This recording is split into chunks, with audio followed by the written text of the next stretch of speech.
తెలుగు రాష్ట్రాల్లో తెలంగాణలో కవిత, ఆంధ్రప్రదేశ్లో శర్మిలారెడ్డి. ఏంటి వీళ్ళు గొడవ? ఎందుకు వీళ్ళు రాజకీయాల్లోకి వచ్చారు అన్న ప్రశ్న అందరికీ ఒక ఆశ్చర్యం కలిగిస్తుంది. నేను ముందే చెప్పాను, శర్మిలారెడ్డి పార్టీ పెట్టినప్పుడే ఇది బీజేపీ లేదా కాంగ్రెస్ పంపించిన బాణం, ఏదో ఒక పార్టీలో చేరిపోద్ది, మీరు మోసపోకండి అన్నాను. లక్షల మంది మోసపోయారు, 100,000 మంది కోట్ల రూపాయలు ఖర్చు పెట్టారు, ఇప్పుడు రోడ్ల మీద తిరుగుతున్నారు. అందులో ఒక 40 మంది నన్ను కలిశారు. అన్న పదవి ఇవ్వలేదని, రావలసిన ఆస్తి లక్షల కోట్లు తనకు పంచలేదని, తల్లి ద్వారా చర్చలు జరిపినా వినలేదని శర్మిలారెడ్డి గురించి మనకు తెలుసు. అయితే మరి ఇప్పుడు కవిత ఎందుకు వచ్చింది?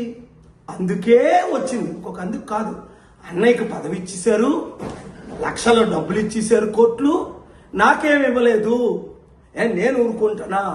ఆర్టికల్ 14 నేను కూడా ఈక్వల్ కదా, ఆయనకి 3 లక్షల కోట్లు ఇస్తే నాకు 3 లక్షల కోట్లు ఇవ్వండి, ఆయనకి సీఎం పదవి ఇస్తే నాకు సీఎం పదవి ఇవ్వండి అని ఈ గొడవ.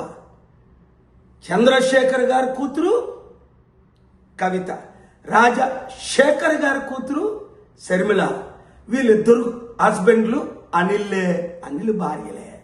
ఇద్దరికి ఆశలు ఆకాశాలు.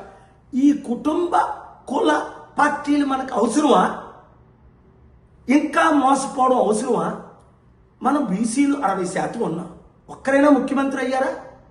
బడుగు బలహీన వర్గాలు ఎంతమంది ఉన్నాం, 90%, ఒక్కరైనా ముఖ్యమంత్రి అయ్యారా? ఇంకెందుకు మీరు మోసపోతారు? వాళ్ళు ఇచ్చిన 1,00,000 రూపాయలకు, 100 రూపాయలకు, 1000 రూపాయలకు కూలి పని చేస్తారు.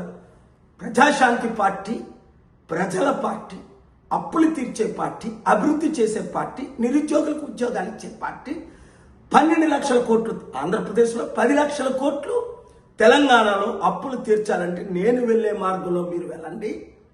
2 రాష్ట్రాలు బాగుపడతాయి, దేశం బాగుపడుతుంది, దేశం ద్వారా ప్రపంచం బాగు. ఈ వీడియో ప్రతి ఒక్కరికి చేరినంత వరకు షేర్ చేయండి.